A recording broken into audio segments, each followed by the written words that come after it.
Bismillahirrahmanirrahim. Assalamualaikum warahmatullahi wabarakatuh. Selamat pagi teman-teman semua. Alhamdulillah hari ini kita bisa berkumpul dan bertemu kembali bertemu ya, bukan bertemu kembali sih karena kita belum pernah bertemu juga.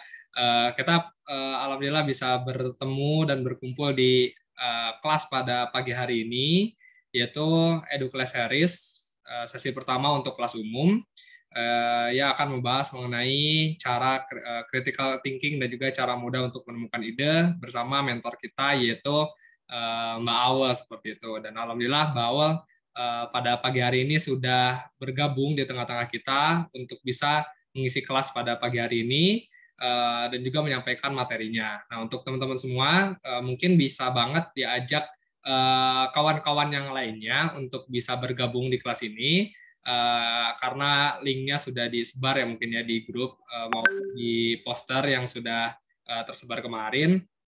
Dan juga buat teman-teman jangan khawatir karena kita merecord untuk meet untuk kelas pada pagi hari ini, sehingga teman-teman bisa memutarnya kembali atau melihat kembali di website visipedu.club seperti itu. Nah, jadi untuk teman-teman jangan lupa untuk terus mengajak teman-teman yang lainnya agar bisa meramaikan kelas kita pada pagi hari ini, dan juga kelas ini akan direcord dan diupload ke dalam website Visipedu Club seperti itu. Nah, mungkin sebelum sebelum menyapa mentor kita pada pagi hari ini, di sini aku bakal memperkenalkan diri terlebih dahulu. Perkenalkan, aku Syawal Nur Rahman, selaku staf dari Kementerian Inovasi dan Karya. Jadi Inoya ini adalah kementerian yang memprakarasai program kerja Visip Edu Club yang bekerja sama dengan Baris Visip UB seperti itu. Nah, teman-teman jangan lupa ya untuk diakses materinya Visip Edu Club di website kami, karena di situ udah banyak banget materi yang pasti bakal membantu teman-teman semua di bidang penalaran seperti itu.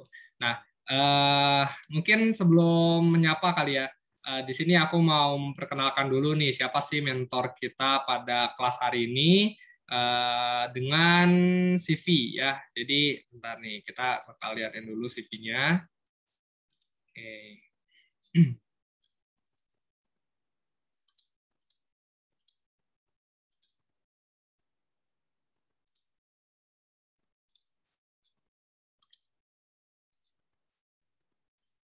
Nah, kalau teman-teman sudah terlihat di screen-nya masing-masing. Nah, jadi mentor kita pada bagian ini yaitu ada Kak Nurul Aulia. Beliau merupakan mahasiswi ilmu politik Universitas Brawijaya.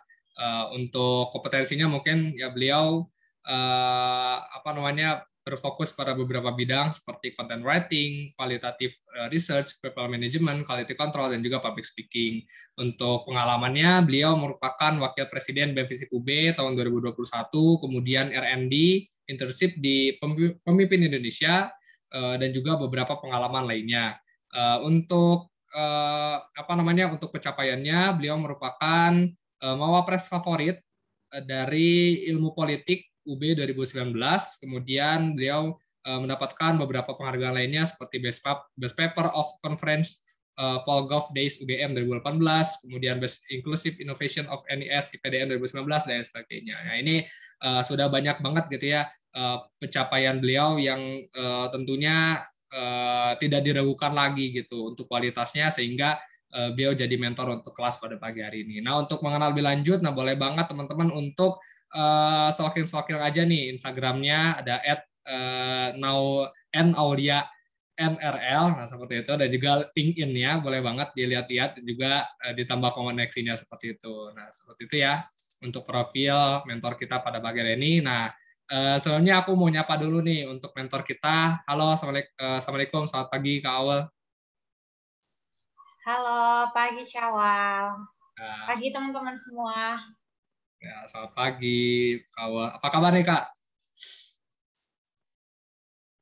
Alhamdulillah baik, sehat. Alhamdulillah ya. Kalau gimana? Alhamdulillah mantap banget nih. Nah, kau udah siap ya untuk memberikan kelas pada kesempatan sekarang? Oke, boleh. Oke, mantap banget ya. Nah, oke, untuk kelas pada pagi hari ini mungkin akan terbagi menjadi beberapa sesi. Yang pertama, mentor kita akan memaparkan terlebih dahulu materinya melalui PPT yang nanti bakal disampaikan. Kemudian nanti kita akan ada sesi interaktif ya. Jadi teman-teman boleh banget untuk tanya jawab seperti itu. Kalau misalnya ada yang hal mau ditanyakan tentang tema kita pada kelas pagi hari ini, nah boleh banget gitu ya untuk ditanyakan, jangan ragu-ragu gitu karena kapan lagi bisa bertemu mentornya seperti itu. Nah mungkin kita langsung serahkan ya kepada Kak Awel untuk materinya. Waktu dan tempat silakan. Oke, terima kasih Syawal dan juga teman-teman dari Inoya atas waktunya. Sebelumnya nih, sebelum aku mulai untuk membuka kelas ya bahasanya ya, aduh, udah kelas mentor gitu kan. Berarti orang-orang yang mau belajar gitu. Boleh dong aku minta reaction teman-teman sebagai tanda bahwa kan di sini pada nggak on cam nih. Jadi aku biar tetap tahu walaupun teman-teman belum berkesempatan untuk on cam, tapi teman-teman juga udah stay gitu mendengarkan di sini. Boleh kasih aku reaction? Oke, udah ada Linda, Sharon. Oke, makasih teman-teman untuk reaction-nya. Nah, jadi di kesempatan ini mungkin aku buka dulu ya. Assalamualaikum warahmatullahi wabarakatuh. Pagi semuanya.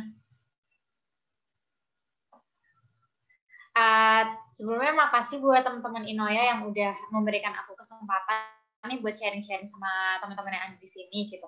Jujur dari aku pribadi itu menganggap kalau semisal lingkaran-lingkaran kecil kayak gini itu adalah salah satu lingkaran yang paling efektif ya kalau misalkan kita mau belajar sesuatu gitu. Nah, semoga aja nanti kita bersepuluh di sini bisa saling belajar dan juga sharing satu sama lain sehingga kita bisa dapat insight gitu. Nah, mungkin Syawal bisa minta tolong di-share screen PPT-nya. Oke. Nah, teman-teman, jadi di kesempatan ini kita akan membahas tentang critical thinking dan cara mudah menemukan ide gitu. Sebelumnya aku mau kasih prolog dulu ya. Mungkin beberapa teman-teman di sini kalau mahasiswa angkatan 2019 atau 2020 gitu belum pernah nih merasakan euforia kampus sebenarnya tuh kayak gimana gitu kan. Nah, tapi teman-teman tetap bisa loh buat merasakan euforia kampus itu melalui ya cara-cara ini, cara-cara critical thinking, cara-cara teman-teman berusaha buat ikut lomba atau misalkan ikut kegiatan-kegiatan nulis ataupun debat kayak gitu-gitu biar kita dapat euforia bahwa mahasiswa itu kayak gini loh. Nah, di kesempatan ini kita nanti akan sedikit banyak membedah critical thinking itu apa dan cara mudah menemukan ide itu bagaimana berdasarkan pengalaman yang selama ini aku alamin gitu ya teman-teman. Nah, sebelumnya mungkin aku juga mau mau kasih latar belakang dulu. Banyak banget orang-orang di FISIP yang secara prestasi itu lebih banyak dari aku dan juga secara pengalaman lomba lebih banyak dari aku. Nah, tapi mungkin karena panitia udah kasih kesempatan ini ke aku untuk bahas critical thinking dan cara mudah menemukan ide, aku akan bawa critical thinking dan cara mudah menemukan ide ini sebagai suatu kemampuan atau skill gitu ya yang harus kita miliki gitu. Bisa di next Syawal? Oke, nah jadi kalau kita ngomongin critical thinking, otomatis hal pertama yang ada di pikiran kita itu kan adalah berpikir ya, atau thinkingnya itu sendiri gitu. Kita nggak perlu ngomongin critical itu kayak gimana kalau kita masih nggak ngerti thinking itu apa sebenarnya. Nah, salah satu cara nih biar kita itu bisa menguraikan kira-kira apa itu berpikir adalah dengan cara kita menguraikan urgensi dari berpikir itu sendiri. Nah, di sini aku bawa 4 poin ya. Yang pertama, kenapa sih kok berpikir itu penting? Oh, ternyata karena akan selalu ada nih masalah baru. Kalau nanti teman-teman semakin tahun semakin bertambah umurnya gitu kan. Terus juga dari semester 1 naik ke semester 3, habis itu semester 3 naik ke semester 5 setiap tahun. Nah, hari-hari yang kita laluin itu kan bakalan berubah ya. 24 jam kemarin sama 24 jam hari ini itu nggak bakalan sama gitu kan. Nah, pertanyaannya adalah, berarti kalau hari-hari kita itu berubah, kita juga akan mengalami masalah-masalah yang berubah gitu. Nah, masalah-masalah yang berubah ini ibaratnya kayak suatu hal yang bakal jadi keniscayaan gitu loh teman-teman buat kita. Kita akan mengalami hal-hal baru dan di situ juga akan ada masalah-masalah baru gitu. Nah, kalau semisal ada masalah baru, kita masuk nih ke poin 2. Berarti masalah yang berubah itu juga butuh penyelesaian yang berubah. Gitu.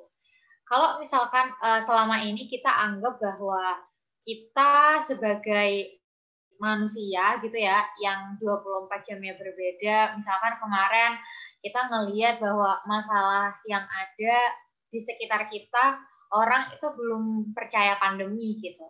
Nah, ternyata hari ini masalah yang kita hadapi adalah orang yang nggak percaya pandemi itu ternyata kehabisan oksigen kayak gitu tuh. Jadi ibaratnya masalah-masalah yang berubah itu berarti menuntut kita sebagai manusia juga punya cara-cara kreatif untuk menyelesaikannya dengan cara yang berubah juga. Nah, kenapa sih kok kita itu harus mikirin cara menyelesaikan masalah itu gimana? Jawabannya di poin 3. Karena kita nih sebagai manusia harus selalu punya solusi untuk bertahan. Kalau semisal kita kita bilang ya udahlah terserah aja masalah di sekeliling aku gitu. Itu berarti kita denial sebagai manusia. Karena manusia itu selalu butuh selalu butuh kayak semacam kemampuan nih untuk bisa survive, untuk bisa mempertahankan diri, untuk akhirnya itu bisa mencari solusi dari masalah-masalah dia. Karena masalah-masalah itulah yang akan jadi tantangan kita untuk hidup. Gitu. Nah, semua hal itu tadi, semua hal poin pertama, poin kedua, poin ketiga, alasan paling mendasarnya adalah kenapa kita berpikir dan kenapa berpikir itu masih penting buat kita, jawabannya adalah karena kita masih hidup. Kalau kita besok meninggal gitu kan kita udah nggak bisa berpikir ya, kita nggak usah mikirin masalah yang ada di sekeliling kita apa, kita nggak usah mikirin solusi yang ada di sekitar kita itu harus yang kayak gimana gitu. Jadi kita hidup itu, kita masih bisa nafas hari ini, kita masih bisa melihat sekeliling kita masih bisa dengar suara orang nangis, kita masih bisa ngerasain orang sedih. Nah, itu tuh adalah alasan kenapa kita masih harus berpikir. Karena kita masih hidup, karena kita masih harus bertahan, karena masalah yang baru itu harus kita selesaikan dengan cara yang baru juga. Jadi itu urgensinya ya. Kalau kata Simon Sinek di bukunya yang judulnya Start with Why, kan kita harus nemuin nih alasan kenapa sih kok kita itu harus melakukan sesuatu. Nah, itu juga akhirnya aku bawa ke dalam poin ini. Kenapa sih kok kita tuh harus berpikir gitu. Nah, ini yang paling mendasar ya, karena kita masih hidup. Kalau kita udah nggak hidup, kita nggak bakalan bisa berpikir. Kita nggak bakalan ikut kegiatan esai, cari ide paling bagus nih buat menyelesaikan masalah. Atau kita nggak usah ikut debat gimana caranya buat bawa argumen yang itu tuh bisa menang kayak gitu. Next. Nah, kalau kita bawa nih kemampuan berpikir itu ke dalam dunia kita sebagai mahasiswa, atau biasa kita sebut nih sebagai dunia akademik gitu kan. Nah, memiliki critical thinking dan menemukan ide itu hal yang mutlak gitu loh. Kita nggak bisa bilang kalau semisal teman aku tuh ada mbak, anaknya tuh apatis, dia tuh nggak punya critical thinking yang bagus mbak. Loh, berarti dia belum belajar. Karena mau kita seapatis apapun atau semisal mau kita itu sepasif apapun, kalau kita yang namanya mahasiswa, ya kita akan selalu dituntut gitu buat punya critical thinking dan harus bisa menemukan ide. Kenapa? Karena kalau berkaca dari Tridharma Universitas ya, sebenarnya itu tugas mahasiswa itu tuh kayak yang ada di sini. Pertama, mahasiswa tuh harus ngerti masalah yang ada di sekeliling dia itu apa gitu. Mulai dari misalkan nih kalau di kondisi offline ya, mulai dari berangkat kuliah, Vigo dulu semester 1 berangkat kuliah, sampai di kampus, belajar, makan ke kantin, pulang lagi keluar kampus, dia tuh harus bisa ngerti apa ya yang masih nggak benar di sekelilingku.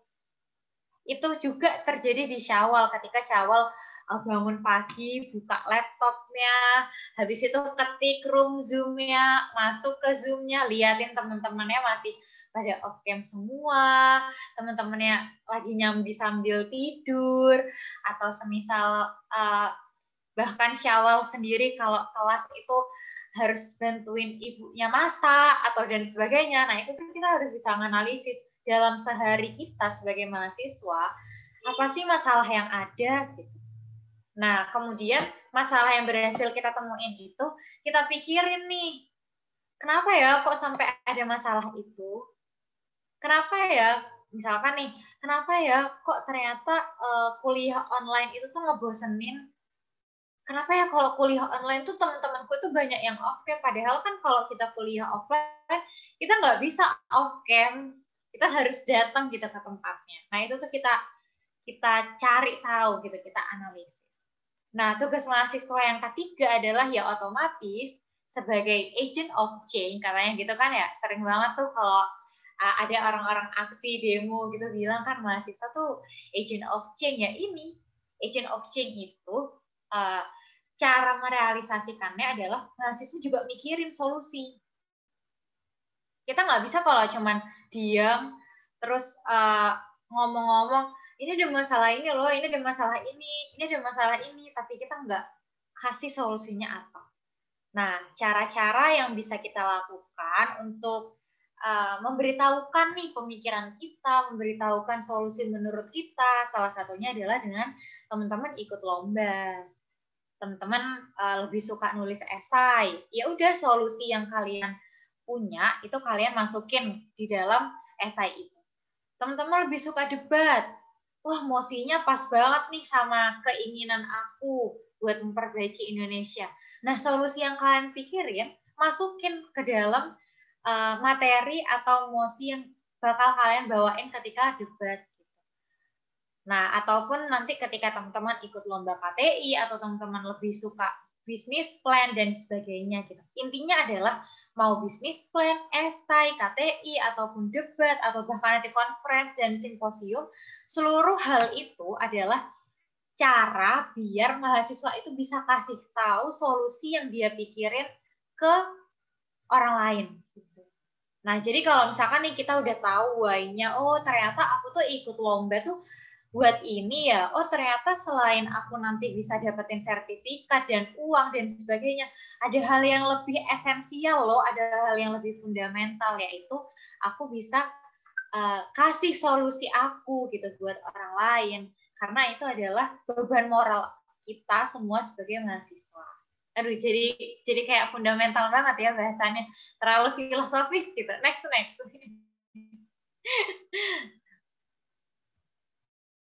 Oke, nah, jadi karena tadi kita udah ngomongin hal-hal yang tatarannya itu adalah bawah sadar. Jadi kayak tatarannya itu kenapa, why, gitu-gitu. Nah, sekarang kita masuk dulu nih. Dari tadi kan aku udah panjang lebar jelasin, oh urgensinya ini, oh pentingnya ini, gitu. Nah, sebenarnya critical thinking itu apa sih, Mbak?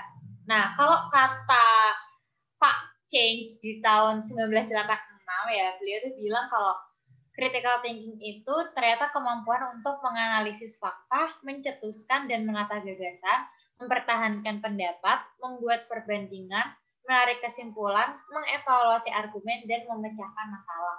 Nah, kalau teman-teman lihat di dalam slide aku, ini ada workload. Orang-orang itu kalau ngomongin critical thinking, paling banyak ingatnya sama hal-hal ini. Coba dilihat, siapa ya? Coba nih dari Vigo, apa Bu? Kata selain critical thinking yang paling besar kamu lihat di dalam kata-kata ini, dalam word cloud ini.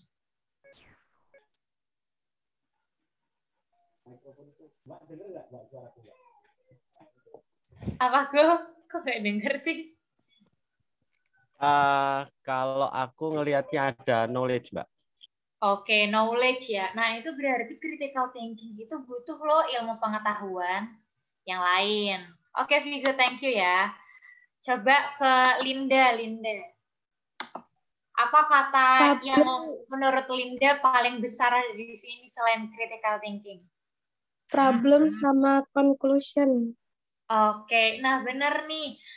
Ternyata critical thinking itu semua selalu diawalin sama problems. Kayak tadi yang aku bilang. Kalau nggak ada masalah, ya kita nggak bakalan bisa mikir. Dan selalu diakhiri dengan conclusion. Kalau nggak ada kesimpulannya, kalau ternyata berpikir kita itu nggak ada alur dan nggak ada ujungnya, berarti itu bukan critical thinking. Kayak gitu. Nah, jadi teman-teman bisa nih menguraikan sendiri ya dari word cloud ini kira-kira critical thinking itu apa sih? Oh, critical thinking itu butuh metode.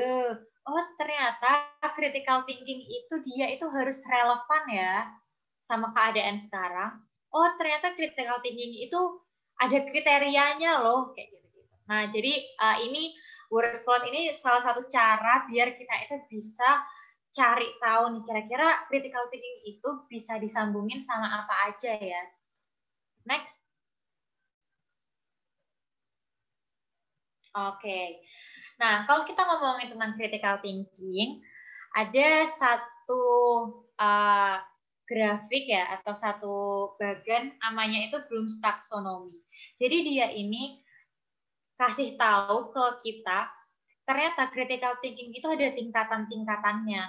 Kalau kita mau mengaplikasikan ini ke dalam kehidupan kita sehari-hari, even nanti kita akan membuat ini sebagai salah satu cara kita dalam mendesain kerangka berpikir esai atau dalam mendesain kerangka berpikir untuk mosi debat.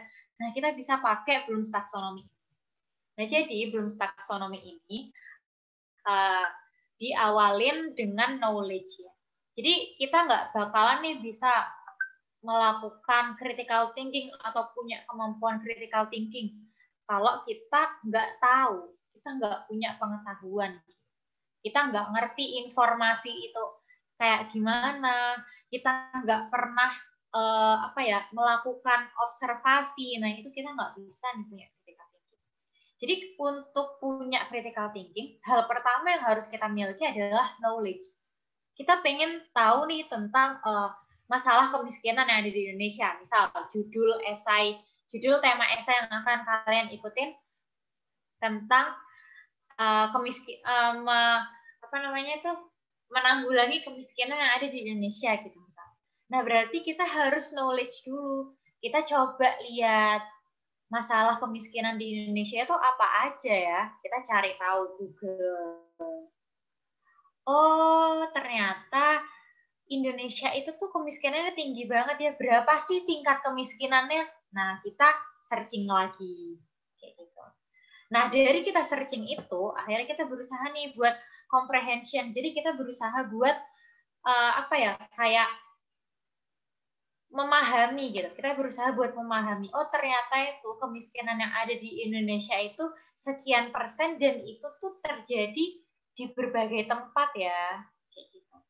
Oh, dia ini alasannya kemiskinan itu terjadi karena ternyata masih banyak nih pengangguran. Jadi kita nih berusaha buat kayak memahami alur. Gitu. Kita berusaha buat memahami alurnya. Nah, habis itu kita berusaha nih buat application atau kita mengaplikasikan apa yang udah kita cari, pengetahuan baru yang udah kita dapatkan informasinya dengan cara kita berusaha buat ternyata sebenarnya itu kita bisa loh menurunkan tingkat kemiskinan dengan cara kayak gini. Ada loh teorinya kalau semisal ternyata tingkat angkatan kerja atau semisal bonus demografi itu tuh bisa dimaksimalkan kayak gitu. Nah, kita jadi berusaha nih buat ngaplikasiin konsep yang udah kita punya dan nyambungin dengan informasi yang kita dapatkan sebelumnya. Nah, habis itu setelah kita berusaha buat application, kita buat analisis. Nah, analisis itu adalah kayak tadi, kita masukin dua hal yang berbeda dan habis itu kita buat kayak semacam kayak hipotesa gitu loh. Oh, kira-kira berarti kalau semisal angka kemiskinan itu bisa menurun, kita harus bisa naikin lapangan pekerjaan kayak gitu. Semisal kita analisis, kita biar bisa ningkatin lapangan pekerjaan butuh apa aja ya. Nah, itu kita uraikan. Nah, setelah kita berhasil analisis, kita buat nih sintesanya, atau kita bikin sintesis. Nah, bikin sintesis itu kita tuh bikin bagan-bagannya, kita ngemodelin, kita berusaha kalau semisal di KTI itu ada namanya kerangka berpikir ya kalau nggak salah. Nah, itu kita buat tuh mulai dari awalnya sampai akhirnya. Kalau dibuat di tabel-tabel atau di bagan-bagan itu caranya kayak gimana? Jadi kita berusaha mengkonsepkan apa yang ada di otak kita ke dalam hal-hal yang sifatnya itu diagram alur. Biar orang itu ngerti, oh ternyata kita tuh berpikirnya kayak gini. Nah, terakhir kita melakukan evaluasi. Benar nggak ya apa yang aku pikirin, benar nggak ya kalau untuk menurunkan lapangan pekerjaan, untuk menurunkan tingkat kemiskinan itu kita harus ningkatin lapangan pekerjaan. Benar nggak sih kerangka berpikir yang aku pakai? Nah, kita berusaha mengevaluasinya tuh dengan cara apa? Kita bisa sharing sama orang lain. Habis itu kita juga bisa nge-compare atau membandingkan ide kita dengan ide teman kita. Dan habis itu kita juga bisa cari tahu perspektif orang lain terhadap masalah yang ada. Jadi berpikir kritis itu banyak alurnya gitu teman-teman.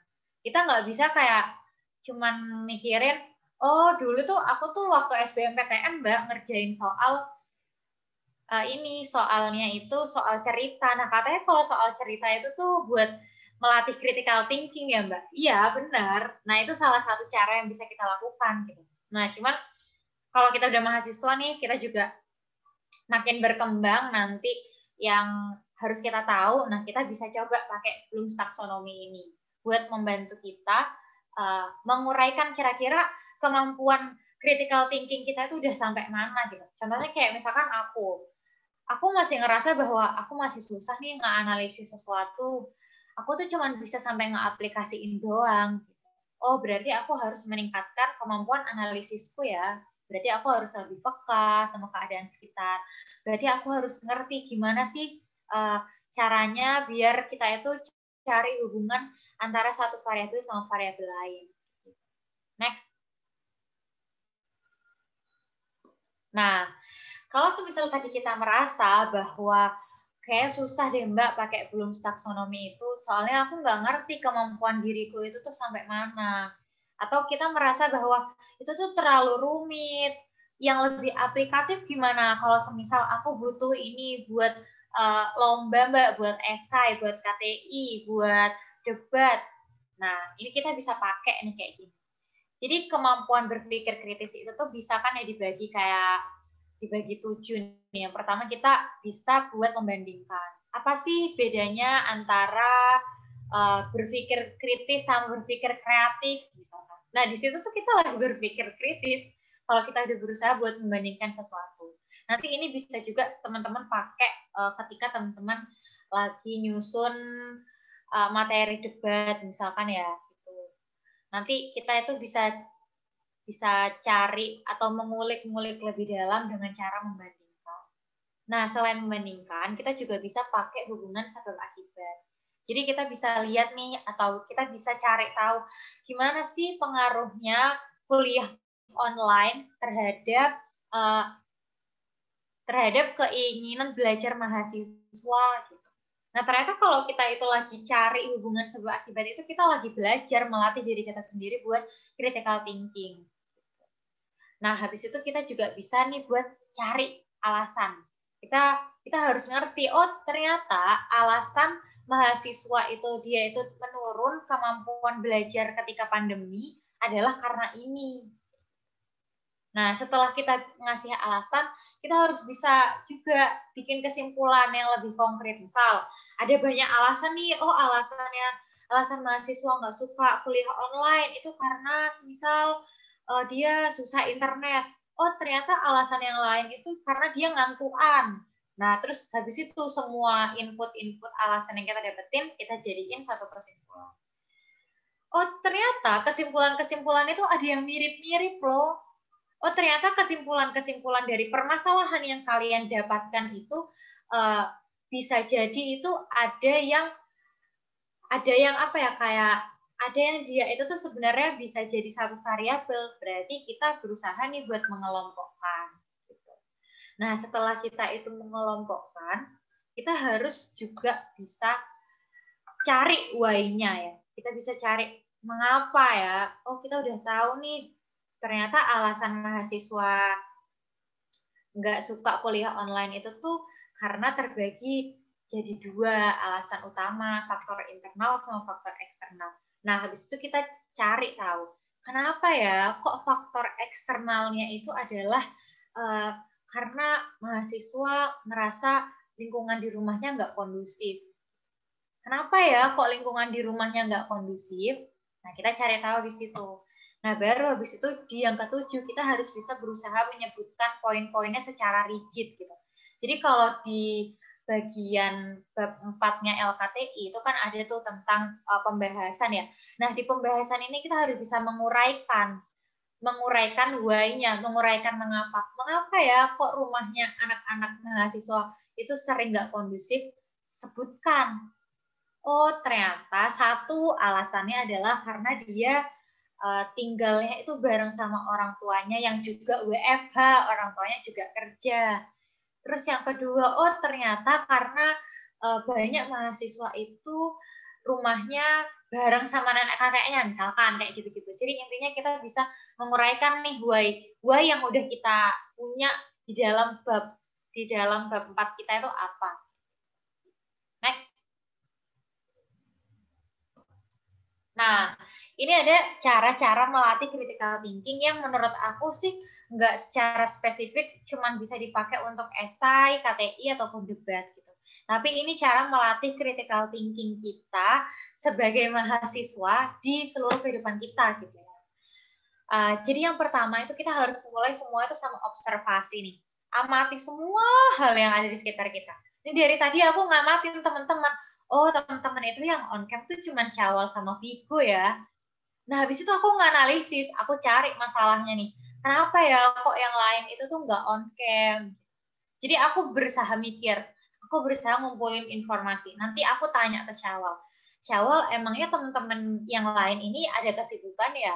Kok mereka nggak on cam ya?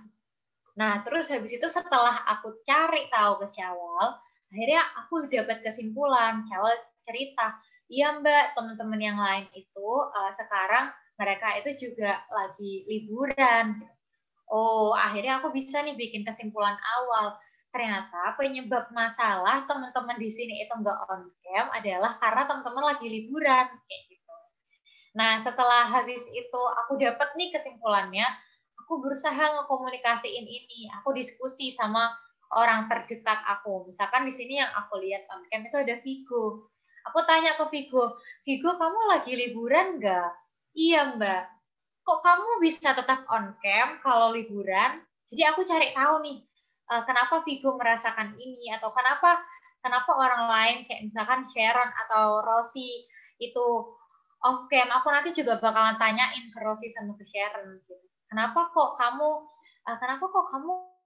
off cam? Bener nggak sih karena kamu lagi liburan? Nah, habis itu setelah aku tanya ke orang-orang, aku komunikasi, aku cari-cari tahu, akhirnya aku lihat nih, oh iya ternyata memang karena liburan nih mereka off cam. Akhirnya kita cari nih, kita nemuin idenya. Kita berusaha buat cari jalan keluar masalahnya. Oh berarti kayaknya kegiatan-kegiatan kayak gini better dilakukannya nggak waktu liburan ya, karena kalau liburan tuh takutnya ngeganggu waktu liburan mereka kayak gitu. Nah itu tuh contoh alur kita critical thinking ya guys. Aku no offense sama keadaan teman-teman sekarang, tapi ini cuman asumsi aku aja dalam mengenalkan yang critical thinking itu kayak gimana. Nah itu tadi alur-alurnya. Bahkan di kehidupan sehari-hari aja udah bisa diterapin. Gitu. Next. Oke, nah tadi kita udah sering ngomongin critical thinking gitu kan. Kalau kita udah ngomongin cara berpikir, kita udah ngomongin berpikir kritis, kita juga udah ngomongin kenapa kita harus berpikir kritis gitu. Nah, berpikir kritis itu biasanya kita lakukan biar kita itu bisa dapat solusi gitu kan. Nah, solusi kita ini harus bisa jadi solusi yang menarik. Solusi kita nggak boleh kalau cuman kayak solusi-solusi yang orang lain sampaikan. Jadi gimana sih biar kita itu bisa nemuin ide yang unik, ide yang bagus, ide yang belum pernah orang pakai, dan idenya itu out of the box gitu kan. Next. Nah, salah satu cara yang bisa teman-teman lakukan adalah teman-teman bisa pakai teknik nih namanya teknik Scamper. Jadi teknik ini itu berusaha buat bikin ide yang out of the box. Kan biasanya nih kalau teman-teman suka lomba, suka esai, KTI gitu kan, mereka itu salah satu poin yang dinilai adalah originalitas ide kita. Jadi berusaha nih buat cari jalan keluar atau solusi yang paling keren gitu. Atau kalau bisa nih projectnya teman-teman itu tuh belum pernah orang lain pakai gitu. Nah, kita bisa pakai teknik yang namanya Scamper. Jadi nggak ada ide yang benar-benar original, itu nggak ada. Nggak ada ide yang belum pernah dipakai sama orang sama sekali, itu nggak ada. Semua ide kita, semua jalan keluar yang kita kasih itu tuh pasti hasil dari observasi kita terhadap lingkungan yang ada. Entah dari yang Syawal baca, entah dari podcast yang Vigo dengar, entah dari kayak semisal lingkungan rumahnya Linda. Pokoknya intinya ide-ide kita itu ya sebenarnya hasil dari kehidupan kita sehari-hari gitu. Nah, untuk membuat ide yang menarik, ada salah satu teknik namanya Scamper. Yang pertama, kita bisa mulai dari substitusi. Substitusi itu apa? Substitusi itu kita buat pengganti lah, ibaratnya kayak kita tuh berusaha ngeganti benda atau ngeganti konsep yang udah ada dengan sesuatu yang lain. Misalkan contohnya, mikir dulu ya guys. Contohnya itu selama ini ternyata orang-orang itu pada pakai motor nih ke kampus. Nah, motornya itu tuh ini suka ngasih polusi. Nah, kita bisa nih substitusi motor yang kita tuh bisa mensubstitusikan motor mereka yang selama ini pakai knalpot yang banyak polusinya dengan cara mengganti knalpotnya. Nah, ganti knalpot ini itu kan mensubstitusi ya, substitusi knalpot yang lama dengan knalpot yang ada. Kalau itu di LKTI-kan sama anak-anak teknik misalkan, nah itu akan menjadi inovasi baru, inovasi knalpot rendah polusi. Nah, itu sebenarnya cara awal yang dia pakai adalah dengan cara substitusi, mengganti barang yang udah ada dengan barang lain yang ada inovasinya. Nah, terus cara yang kedua adalah combine. Kita itu mengkombinasikan sesuatu. Kita bisa jadi mengkombinasikan orang atau pihak, atau kita bisa mengkombinasikan ide dengan orang lain. Kita bisa mengkombinasikan kayak semacam hal-hal yang sebelumnya itu berdiri sendiri-sendiri tapi kita satuin. Contohnya nih, dulu itu cuma ada ojek. Ojeknya itu nggak ada ininya, nggak ada internetnya. Nah, sekarang ada internet. Tapi waktu kita SD dulu, internet aja yang ada. Gojek yang pakai internet itu belum ada. Nah, akhirnya e-commerce yang kayak Gojek atau yang kayak semisal Grab, nah itu tuh berusaha mengkombinasikan itu. Mereka itu mengkombinasikan internet sama ojek. Akhirnya lahirlah tuh Gojek dan juga Grab. Itu asal mulanya adalah dari mereka mengkombinasikan hal itu. Nah, habis itu yang ketiga, kita juga bisa loh nge-edit sesuatu. Kayak kita itu berusaha nih buat mengadaptasi yang sebelumnya itu udah ada dengan sesuatu yang lebih cocok diterapkan sekarang. Misalkan apa ya, kalau adaptasi itu kita dulu sebelum ada pandemi kita nggak tahu kalau semisal masker itu bagus buat kita gitu. Kita nggak ngerti kalau ternyata ya masker itu tuh cocok banget loh buat kita. Nah, setelah ada pandemi, otomatis manusia harus beradaptasi dong. Inovasi yang bisa kita lakukan adalah kita bikin masker kain yang lucu-lucu. Nah, itu tuh mereka juga udah nemuin ide, mereka itu udah dalam tahap berpikir kritis gitu. Kalau selama ini orang harus pakai masker, tapi maskernya itu ngebosenin, ya udah mereka akhirnya bikin masker-masker yang lucu-lucu. Dan itu ternyata orang bikin orang tuh suka, tertarik. Gitu. Jadi itu salah satu inovasi yang muncul karena kita mau nggak mau harus beradaptasi sama hal-hal yang ada sekarang. Nah, habis itu selain beradaptasi, kita juga nih bisa untuk memodifikasi sesuatu. Kita bisa memodifikasi ide yang sudah ada sebelumnya dengan cara kita ganti ukurannya, atau kita ganti warnanya, atau kita jadiin ini itu lebih kuat dari sebelumnya.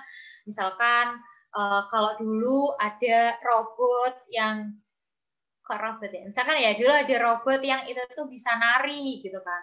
Nah, habis itu ide kita adalah bikin robot yang bisa nari dan juga bisa mijet gitu. Jadi kayak kita tuh mau modifikasi itu tuh jadi sesuatu yang lebih keren lagi.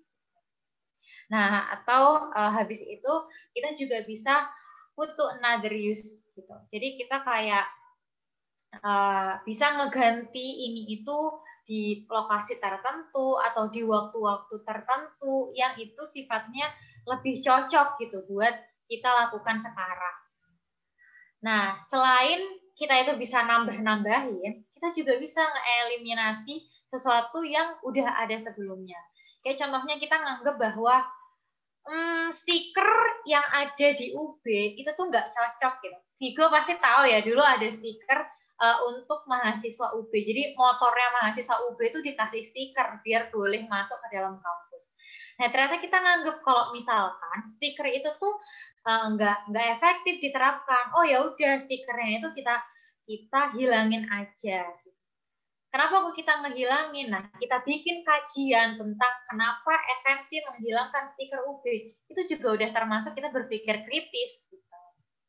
Dan habis itu terakhir kita bisa riset gitu ya. Kita bisa ngeganti layoutnya, kita bisa ngeganti rencana-rencana yang udah ada sebelumnya, dan juga kita bisa nge-redistribusiin ini kayak gitu. Jadi kita buat agar critical thinking itu bisa apa ya, kayak lebih diterapkan sesuai dengan kondisi kita yang sekarang. Biar ide itu tuh cocok dan nyambung gitu loh sama orang-orang yang ada sekarang. Misalkan dulu orang-orang itu suka retro-retro gitu ya. Orang suka nih layoutnya itu retro-retro gitu. Nah, cara kita sekarang, kita lihat, oh sekarang orang sukanya minimalis ya. Di situ kita bikin kajian esai atau kajian KTI gitu tentang pentingnya ruang publik yang dia itu minimalis gitu. Karena itu bisa membuat orang lebih bahagia misal. Nah, itu kita berusaha buat ngeganti layoutnya. Oke, next.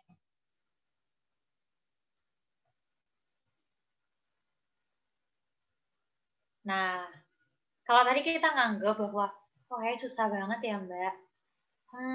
Oh ternyata setiap bagian-bagian itu ada teorinya ya Mbak, gitu-gitu kan. Nah kita nggak usah ngerasa bahwa itu sesuatu yang menyulitkan gitu, karena kita tenang aja, menemukan ide itu bisa dilatih. Gitu. Kan kalau kata peribahasa, ala bisa karena biasa gitu kan. Jadi kita harus selalu latihan. Caranya yang pertama, tentu aja ya aku akan mengulang-ulang ini selalu. Yang pertama itu kita gunain indera kita. Kita observasi. Kita amati semua yang kita lihat, semua yang kita dengar, semua yang kita rasakan. Karena apa? Karena kepekaan itu tuh kunci dalam menemukan ide gitu. Coba teman-teman kalau misalkan mau lomba ya, atau teman-teman mau cari ide terbaik nih buat diikutkan suatu kompetisi. Teman-teman cari waktu 1 jam, bawa buku, atau bawa HP buat notes ya. Kalau kalian lebih suka visual, duduk aja tuh, duduk di taman. Habis itu mikirin aja sesuatu yang nggak direncanakan sebelumnya. Jadi kita datang ke sana itu cuma buat mengamati orang, dan akhirnya kita mikirin apa yang seharusnya kita pikirin secara secara kayak konstan gitu loh, kayak kita ya udah, kita ada di masa itu, kita di present, kita nggak mikirin apa-apa, kita lihat aja orang itu lagi ngapain, masalah apa yang ada, kita coba cari-cari, kita bayangin kondisi yang sesuai sama tema yang ada di esai atau KTI itu gitu. Jadi kita take time buat benar-benar menggunakan indera kita. Nah, setelah kita punya kepekaan, kita tahu nih, oh iya ternyata aku itu udah ngerti nih kalau ada masalah. Nah, kita harus ngobrol sama diskusi. Kita berusaha cari tahu orang lain, ngasih pendapat juga tentang ide yang kita buat. Nah, gunanya apa? Gunanya biar kita itu bisa tahu perspektif dia terhadap ide kita. Itu tuh bisa jadi bahan masukan yang akan membuat hasanah berpikir kita tuh makin luas gitu. Kadang-kadang itu sepinter apapun kita bakalan kejebak sama bias diri sendiri. Makanya ngobrol sama orang itu tuh penting banget dan sangat perlu banget ya. Bahkan kalau misal teman-teman lomba itu, kalau bisa teman-teman datengin tuh mentor-mentor gitu, selalu kasih masukan terhadap ide kalian. Karena kita nggak pernah tahu ya orang-orang itu sebelumnya baca apa atau dengar apa yang bisa jadi itu tuh lebih relate sama ide yang berusaha kita wujudin. Nah, yang terakhir, jangan lupa nih, kita juga harus mencatat dan juga merekam semua proses berpikir kita. Semua proses kita menemukan ide. Kenapa? Karena itu tuh bisa jadi sebagai antisipasi. Kita nggak pernah tahu kapan dan saat apa ide itu tuh muncul gitu. Bisa jadi kita lagi asik-asik kayak dengerin orang, terus kita udah mikir, oh iya, ini bener nih kata orang ini. Terus udah selesai ketemuannya tuh, diskusinya selesai, sampai rumah kita lupa orangnya tadi ngomong apa. Akhirnya kebuang deh waktu, momentum untuk kita menemukan ide. Jadi kita harus punya antisipasi juga buat selalu ngerekam dan juga selalu nyatet gitu apa aja poin-poin yang menurut kita itu penting. Oke, shall next.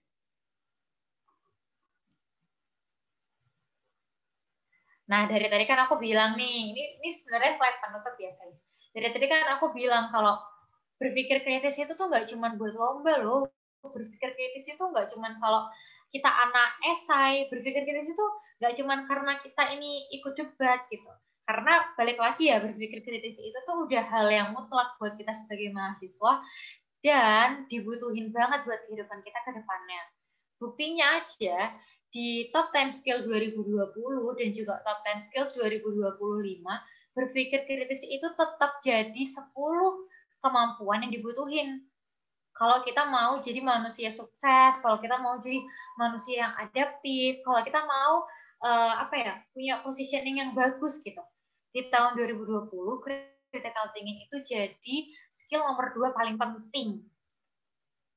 Di tahun 2025, critical thinking itu jadi skill nomor 4 yang paling penting. Jadi kalau kita masih nganggap bahwa kayak critical thinking itu cuma buat lomba aja deh, atau kayak critical thinking itu cuma berfungsi kalau pas aku lagi debat aja deh, enggak. Nah, itu berarti kita masih belum sepenuhnya secara komprehensif memahami critical thinking itu sendiri. Jadi entah apapun yang kedepannya teman-teman akan lakukan di lomba apa, ataupun kayak di kegiatan yang kayak gimana gitu. Semoga kita semua itu bisa ngeposisiin bahwa berpikir kritis itu adalah kemampuan yang harus jadi kemampuan dasar seluruh manusia gitu, seluruh mahasiswa yang udah jadi agent of change kayak kita. Oke. Nah, sebagai penutup, next Syawal, aku mau kasih quotes dari Kathy Hirsch-Pasek. Jadi dia bilang kalau critical thinking relies on context because you can't navigate mist of information if you have nothing to navigate to. Jadi kalau misalkan kita itu nggak bisa nih menavigasikan info-info kita, ya udah berarti kita emang nggak bisa gitu.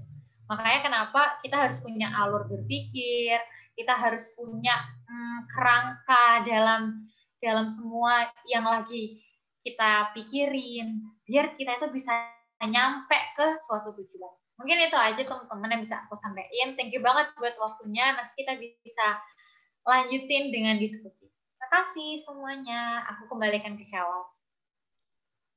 Oke, terima kasih kepada Kak Aul yang telah menyampaikan materinya tentang critical thinking. Jadi tadi udah disampaikan banyak banget tentang critical thinking, mulai dari bagaimana pentingnya critical thinking, penggunaannya, terus bagaimana penerapannya seperti itu ya, agar kita bisa memperoleh yang namanya critical thinking dan juga menemukan ide seperti itu. Nah, sekarang sesi tanya jawab ya, sesi interaktif. Nah, jadi kalau misalnya teman-teman mau bertanya, ada yang ingin tanyakan, ada yang ingin didiskusikan, ada yang ingin misalnya mau konsultasi nih, misalnya aduh Kak kayaknya aku mau ikut lomba nih, terus kira-kira gimana ya critical thinking-nya, sementara aku gini ya, pokoknya sesuai dengan keadaannya kayak gimana. Nah, itu boleh banget di-sharingkan di sini gitu. Nah, buat teman-teman yang mau berdiskusi, mau tanya, boleh aja nih langsung hashtag tanya gitu ya di kolom chat.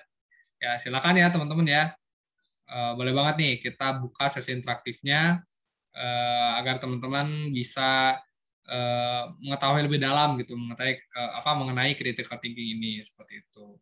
Dan juga teman-teman jangan dulu live ya sampai ini, kita tetap bertahan sampai akhir supaya bisa mengikuti kelas ini secara utuh seperti itu.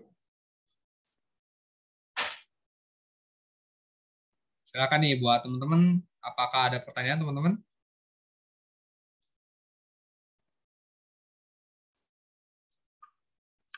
Oke, di sini sudah ada ya dari satu peserta, yaitu ada Mas Vigo. Monggo Mas Vigo untuk pertanyaannya, silakan. Mungkin langsung dijawab aja ya Mbak Aul. Oke, terima kasih Mas Syawal atas waktunya sama Mbak Aul tadi. Itu materi yang sangat menyenangkan di pagi hari sambil sarapan gitu Mbak. Kita langsung disuruh berpikir kritis. Kalau kata Kia tadi tiba-tiba di page aku Mbak, tiba-tiba dia bilang, aku positif thinking ya Kak. Ya Kak kaget kan harus berpikir kritis dulu kalau tiba-tiba bangun-bangun bisa aku positif. Nah, ini sih Mbak, kalau aku mau sharing mungkin dulu menurutku ya Mbak ya, cara paling efektif buat kita bisa berpikir lebih luas lagi itu ketika ada misal satu orang teman kita, dia itu kalau nangkep pemahaman sama dosen itu lebih mudah. Nah, terkadang kan beda sama mungkin saya sendiri nggak Pak.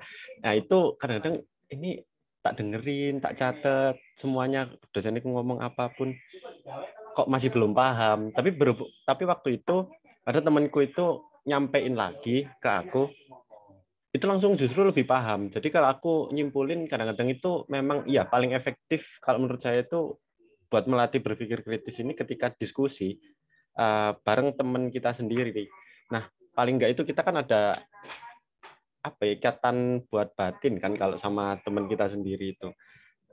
Atau mungkin kalau tarian lebih panjang ini kalau mungkin ya kalau di kelas itu kan lebih agak mencekam, mungkin kan ngelihat dosen killer, terus habis itu kalau mungkin di luar ini lebih fun, lebih asik, maksudnya diskusi ini bisa ngalor ngidul kan gitu. Nah, kalau misal dari Mbak Aul sendiri ini kan kadang-kadang mood ya mungkin Mbak ya, yang bikin kita bisa mikir lancar, kalau gitu ada yang sebenarnya suruh ngerjain cepet gitu, tapi nggak mood, malah jadi akhirnya lebih panjang. Kalau tips dari Mbak Aul sendiri nih buat biar nggak mood-moodan gimana sih Mbak? Kalau misal dikaitin sama ini berpikir kritis ini Mbak. Thank you. Oke, thank you Vigo buat pertanyaannya. Ini menarik ya, karena kayak tadi yang Vigo sampaikan gitu.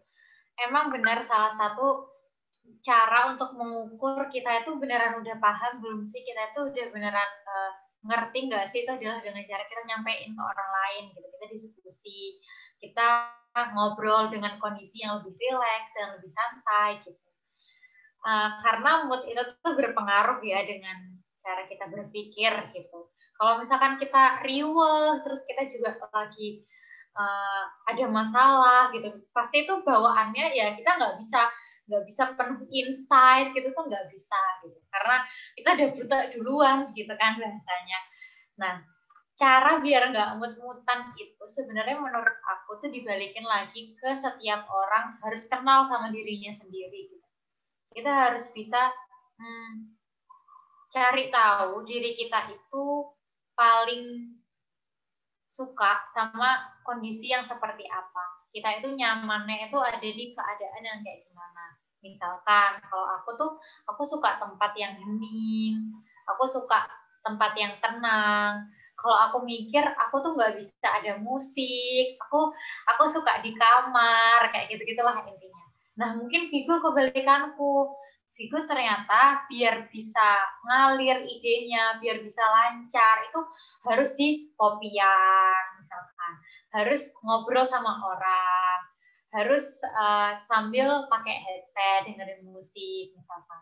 Nah, itu salah satu cara agar kita itu bisa mengelola mood kita gitu ya. Kita bisa mengelola sebenarnya yang kita mau itu apa sih sebenarnya, yang hal-hal yang bisa bikin kita itu ada dalam kondisi terbaik kita itu kondisi yang kayak gimana gitu. Nah, kalau misalkan kita udah tahu diri kita sendiri itu sukanya apa dan kondisi terbaik untuk kita biar bisa menemukan ide itu yang kayak gimana, setelah itu kita harus mulai kayak disiplin gitu loh.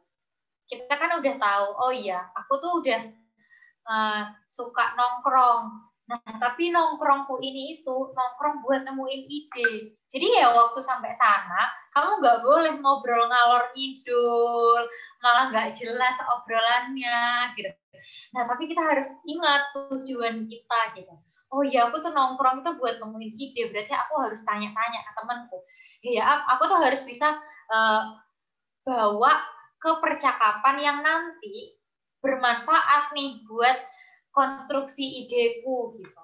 Nah, jadi kalau semisal kita bisa kayak menguraikan hal-hal itu ya, dan juga bisa bawa hal itu tuh sesuai sama tujuan kita pasti akan lebih mood gitu. Nah, menurutku itu sih cara biar kita itu nggak mood-moodan gitu. Dan satu lagi, kalau misalkan kita ngerasa udah capek, ada kan misalkan anak yang ambis banget nih, maunya KTI sama esai sekali duduk selesai gitu misalkan. Tapi ternyata sampai tengah-tengah itu bumpet, nggak ngerti lagi harus nulis apa, nggak ngerti lagi harus kayak gimana, nyelesain masalahnya, ngasih solusinya. Ya udah istirahat. Nggak semua itu harus selesai sekarang gitu, enggak. Yang penting kita punya timeline, yang penting kita ngerti hari ini kita berprogresnya apa, kita nggak boleh lupa juga istirahat dan kasih jeda otak kita gitu, biar otak kita itu bisa refresh balik. Karena kalau aku pernah baca di mana ya, aku pernah baca gitu, pokoknya kita itu tuh nggak bisa sampai sejam nonstop, itu tuh nggak bisa. Ya kita kalau pakai konsep Pomodoro itu ya kita tuh cuman bisa ya udah 25 menitan. Setiap 25 menit sekali kita refresh dulu, kita lihat hijau-hijau, biar kita punya ide yang bagus lagi, biar otak kita tuh ngerasa bahwa dia seger lagi.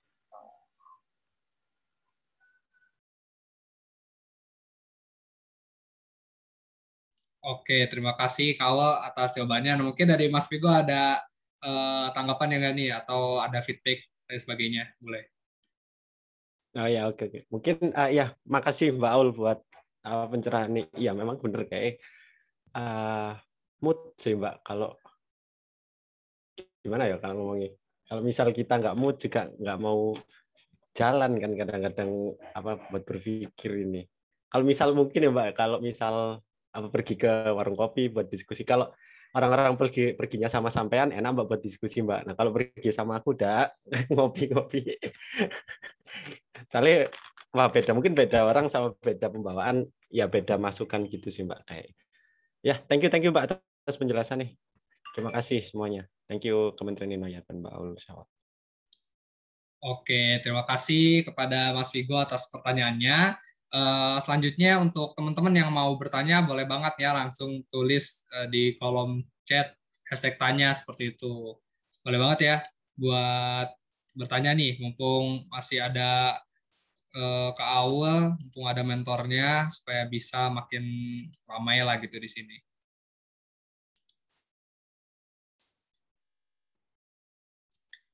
Oh ya, teman-teman jangan lupa isi absensi ya.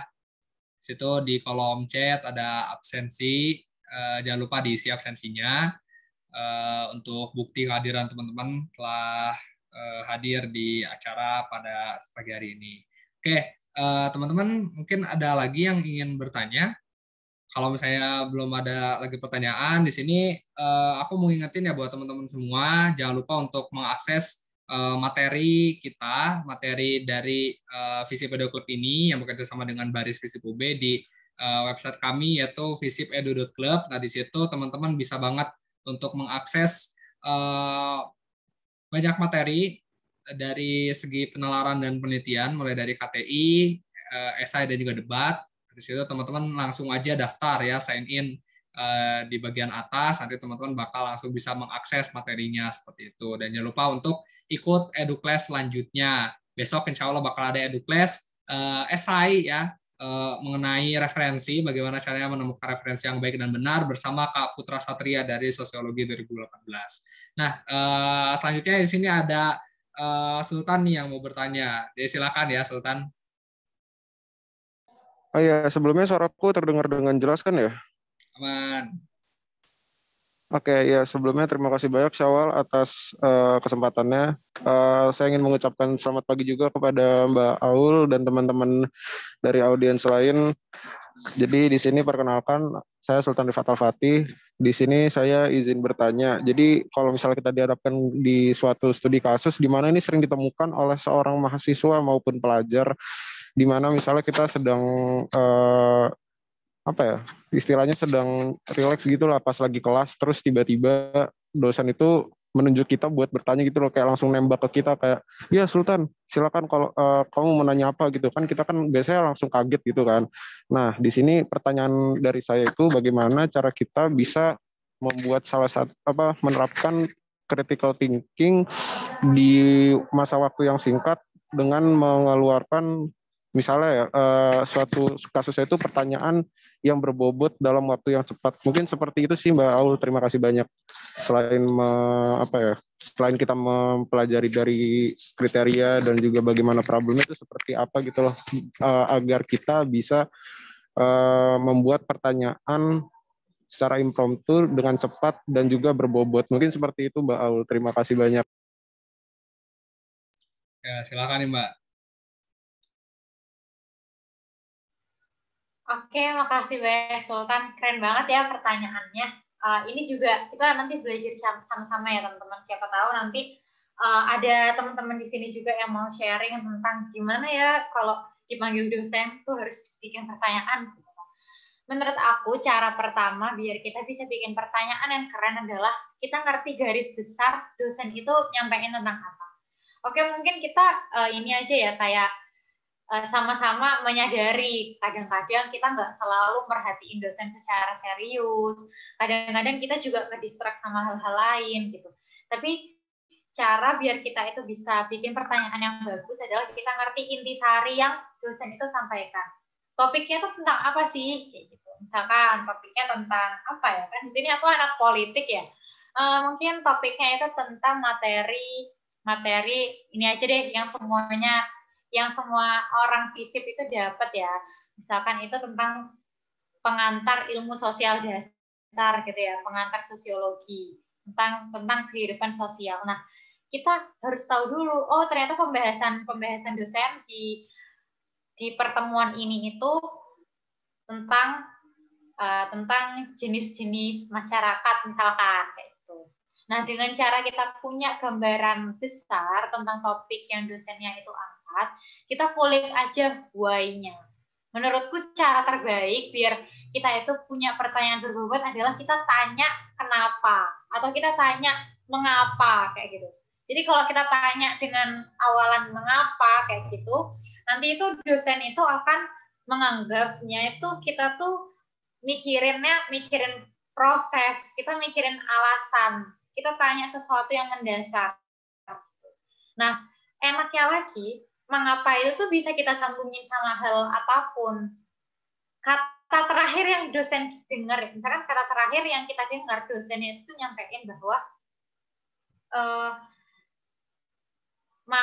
kayak masyarakat itu tuh mereka itu terbagi jadi dua, misalkan masyarakat modern sama masyarakat tradisional. Udah nih, kita cuma dengar kata-kata satu kalimat itu doang. Nah, dari situ kita tuh bisa mengimpromptu itu dengan pertanyaan, mengapa kok masyarakat itu transisinya cuma terbagi dua, Pak? Atau kita bisa sambungin yang lain juga, mengapa kok masyarakat tradisional itu dia nggak bisa jadi masyarakat modern, Pak? Kayak gitu. Atau kita bisa juga cari mengapa yang lain. Jadi mengapa itu menurutku pertanyaan yang itu bisa benar-benar disambung-sambungin sama semua hal gitu, sama semua kata. Even kita nggak dengerin itu dari awal ya, tapi poinnya adalah kita harus ngerti secara umum dosen kita itu lagi ngebahas topik apa. Jadi menurutku cara bikin berbobot adalah dengan tanya pertanyaan mengapa. Semoga menjawab. Oke, terima kasih Kak Awal atas jawabannya. Ya, ini relate banget sih sama semua mahasiswa, sering bingung juga. Apalagi kalau belum dapat hidayah yang mau nanya apa. Ya mungkin Sultan ada feedback atau mau menanggapi, silakan. Oh iya, baik. Dari yang bisa aku simpulkan berarti menanyakan suatu pertanyaan kepada dosen dengan menggunakan komponen why adalah salah satu cara untuk bisa mendapatkan salah satu pertanyaan yang berbobot. Seperti itu mungkin yang aku dapat dari Mbak Aul. Terima kasih banyak Mbak Aul atas jawabannya, dan terima kasih banyak juga Syawal dan teman-teman atas kesempatannya. Iya, makasih Sultan. Mungkin kalau ada teman-teman yang lain di sini nih yang punya perspektif lain tentang gimana cara bikin pertanyaan yang berbobot buat dosen gitu. Nah, itu boleh banget ya, karena ini aku disclaimer dulu tadi yang aku sampaikan itu ya menurut aku gitu. Menurutku pertanyaan why itu yang bisa membuat pertanyaan berbobot dalam waktu singkat. Soalnya kalau misalkan kita bedah ya misalkan pakai apa? Pak, apa aja? Nah, kalau misalkan pertanyaannya itu udah apa aja, atau misalkan, Pak, apakah kita? Nah, itu tuh kita harus ngerti dulu beliau itu tuh nyampein apa secara detail gitu. Karena pertanyaan apa itu kan nanti dijawabnya itu sama hal-hal yang sifatnya penjelasan gitu kan, penjelasan per poin gitu. Nah, itu jawaban beliau itu akan lebih spesifik. Oke, terima kasih Kak Awal atas pertanyaannya. Ini Mas Vigo mau ngasih pendapat, boleh nih? Sebelum kita ke pertanyaan selanjutnya. Oke, terima kasih Syawal. Ya, betul-betul Mbak Ul. Maksudnya kadang-kadang kan kita sebagai mahasiswa online bangun-bangun kan tiba-tiba udah Vigo, waduh apa ini kan.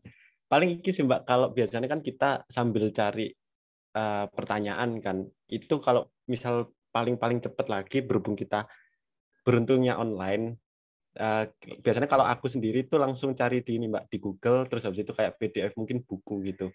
Dan nanti kita tambahin data-data di situ, kayak seakan-akan itu apa ya, seakan-akan udah pernah baca buku ini, padahal ya baru lihat tadi gitu kan, cari konklusinya aja. Jadi kayak oh ya masuk akal. Biasanya kan pertanyaan tambahin buku, terus itu perspektif dari teori mana atau dari siapa tokohnya, itu kan kadang-kadang dosennya oh ya ini gokil ini. Itu soalnya cukup terbukti sih Mbak kalau di aku gitu. Kita tambahin data juga. Oh, oke. Nah, itu bisa juga ya teman-teman, tapi itu kayaknya ya bisa dibilang critical thinking juga ya, soalnya kan ada knowledge baru gitu. Boleh. Bagus, Vigo. Oke, mantap banget ya. Itu tadi salah satu trik yang disarankan oleh Mas Vigo ini gitu. Mantap lah pokoknya, itu teman-teman bisa mengikuti ya. Nah, mungkin ini satu pertanyaan terakhir yang akan disampaikan oleh Mbak Kia ya. Silakan nih untuk Mbak Kia menyampaikan pertanyaannya. Iya, makasih Bapak Moderator. Tadi makasih loh Vigo triknya ya. Mungkin ini dasar sih terkait ide pertanyaan yang akan aku sampaikan. BTW selamat pagi ya teman-teman semuanya. Semoga pada sehat semua di musim pandemi seperti ini. Terus selamat pagi juga untuk Kak Aul yang so insightful. Jadi gini, ketika kita ingin mencari ide gitu yang orisinil itu menurut aku loh ya, menurut saya tuh kayak sulit gitu. Cari karya yang orisinil tuh kayaknya susah. Karena kan karya yang original itu nggak dipengaruhi oleh siapa-siapa. Ya, tapi ada namanya itu mode ATM. Amati, tiru, modifikasi. Nah, ATM itu bisa menjadi salah satu opsi gitu. Tapi sebenarnya apakah ATM sendiri itu bisa dianggap sebagai sesuatu yang legal, sama seperti plagiat? Nah, itu bagaimana? Karena mungkin kadang beberapa orang itu malah modifikasinya cuma 5% doang.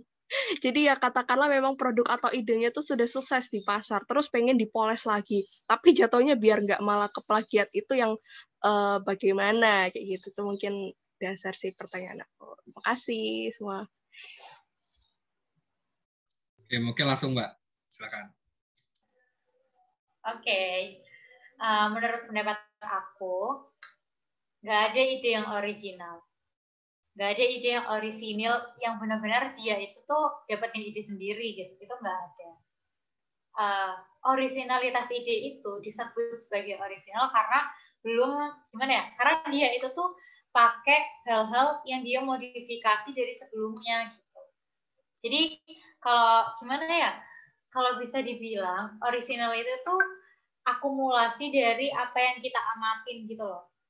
Nah, kalau kita sering dengar kata ATM, amati, tiru, modifikasi, apakah itu plagiat? Menurutku enggak. Kenapa? Karena namanya aja kita ada kata modifikasinya. Nah, kalau misalkan plagiat, namanya AT doang, amati, tiru. Gitu. Nah, karena ada ATM, amati, tiru, modifikasi, jadi itu nggak termasuk plagiat. Cuman gini, kita sebagai orang-orang yang ngasih ide atau orang-orang yang sering lomba, orang-orang yang sering ngasih perspektif pandangan dan juga proyek-proyek inovasi baru kita harus sadar, kenapa sih kok aku tuh bikin inovasi ini? Oh iya, aku emang ATM nih dari produk sebelumnya, tapi karena produk sebelumnya itu ternyata gagalnya ini loh. Oh, aku tuh ternyata emang memodifikasi dari misalkan apa ya? Aku tuh takut Rek kalau ngasih contoh soalnya kan ini hubungannya mau plagiat ya, ntar kayak gimana gitu kan. Misalkan ide aku sendiri aja deh ya, ide aku sendiri. Jadi aku pernah punya ide untuk kayak bikin semacam gerakan inklusivitas gitu deh. Jadi kita bikin sekolah inklusif gitu. Nah, ternyata menurutku ide sebelumnya itu terlalu luas, harus ada mobil inklusif lah, harus ada kayak semacam website inklusif lah. Nah, terus aku kerucutin lagi. Dari sana kan aku berusaha buat mengamati ideku sendiri, dan habis itu kayak meniru ide-ideku sendiri. Aku tetap bergerak di inklusivitas, tapi habis itu aku modifikasi. Oh, yang kemarin itu tuh belum efektif karena dia cakupannya terlalu luas. Nah, sekarang aku mau kerucutin nih secara lebih detail. Aku mau bikin websitenya dulu aja deh buat cari sekolah yang mau nerima anak-anak yang mau nerima anak-anak disabilitas gitu. Jadi sesuatu itu menurutku dibilang nggak plagiat kalau semisal kita tahu ya aspek apa yang membedakan kita dengan ide sebelumnya, dan juga apa yang membedakan manfaatnya. Jadi nggak cuma misalkan yang sebelumnya warnanya merah, yang sekarang warnanya hijau. Ya elah, kalau kayak gitu kan berarti cuman ganti warna aja kan. Emang kenapa warna merah sama warna hijau tuh manfaatnya itu sama gitu. Nah, kita sebagai orang yang lagi-lagi ya kan berpikir kritis itu kan biar kita menemukan solusi. Karena kita tahu solusi itu semakin bagus kalau semakin bermanfaat. Nah, jadi kita dibilang nggak plagiat itu kalau kita tahu yang sudah kita rubah di sebelumnya dan bisa memberikan kebermanfaatan lebih banyak di ide kita itu apa. Jadi menurutku itu sih batasan plagiat sama nggak plagiat itu adalah itu. Kita ngerti value yang sedang kita kasih ke orang yang akan menikmati inovasi kita itu apa. Yang membedakan dengan inovasi sebelumnya.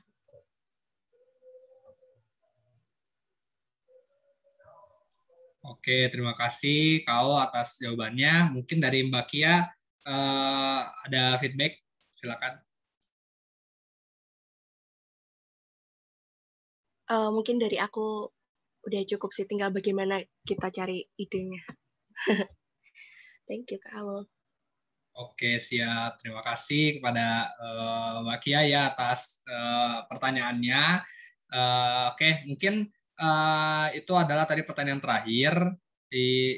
Kita sudah dapat 3 pertanyaan tadi dari Mas Vigo, terus ya Mas Sultan sama Mbak Kia. Pertanyaannya keren-keren dan berkaitan dengan critical thinking dan juga relate dengan kehidupan kita sehari-hari gitu. Mulai dari pertanyaan tadi kan bagaimana kita menjawab pertanyaan, membuat pertanyaan, terus juga mengatur suasana hingga yang namanya ATM seperti kan amati tiru modifikasi gitu, karena banyak sekali ya kejadian ya benar gitu kata Bang Kia bilangnya ATM tapi modifikasinya mungkin hanya 1-2% gitu, tapi sebagaimanapun ya modifikasinya harus tetap dilakukan seperti itu agar tidak terjebak plagiasi seperti itu. Nah, teman-teman, kami ucapkan terima kasih atas partisipasi teman-teman di EduClass pertama kami di Visip Edu Club.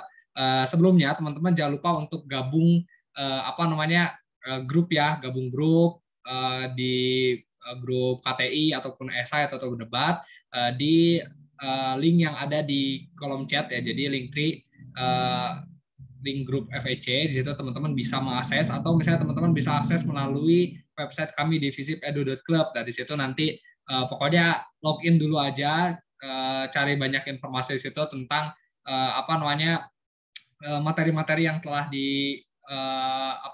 dipajang di sana, dan juga informasi tentang EduClass ini. Dan kami ucapkan terima kasih kepada Kak Awal atas materinya hari ini mengenai critical thinking dan juga cara mudah menemukan ide yang tentunya bermanfaat untuk teman-teman semua. Semoga kita bisa bertemu di EduClass selanjutnya. Insya Allah besok akan ada EduClass khusus untuk kelas esai yang akan diisi oleh Kak Putra Satria ya. Jadi udah mantep banget sih mentor-mentor kita ini. Jangan lupa ya teman-teman untuk bergabung dan juga akses website kami di visipedu.club. Oke, seperti itu. Nah, terima kasih atas perhatiannya. Saya tutup. Assalamualaikum warahmatullahi wabarakatuh. Selamat siang. Waalaikumsalam. Terima kasih ya semuanya. Terima kasih kau. Terima kasih teman-teman semua. Sehat semuanya. Terima kasih banyak kau. Terima kasih banyak Kak semuanya juga. Jangan lupa minum susu. Terima kasih juga buat teman-teman baris. Ya, terima kasih. Ada Kak Hikam ya di sini. Aku duluan ya teman-teman semua. Dadah. Oke, terima kasih. Terima kasih Mbak Aul. Jangan lupa besok kelas teman-teman. Terima kasih kau. Terima kasih Kak Vigo. Mana susunya Vigo? Iya. Wis. Susu cocok gitu. Kelas. Sangat interaktif ya hari ini. Nanti dikasih giveaway sebagai menteri. Amin. Pokoknya aku pamit dulu ya. Harusnya menterinya lah yang ngasih yang Wes, Kak. Namanya aku dan Kesma kesejahteraan mahasiswa. Kalau mahasiswanya nggak sejahtera kan ini gimana ini? Mohon maaf nih, rekotannya bisa di stop dulu ya. Oh iya benar. Oh iya, dadah. Kesmai kesehatan mental.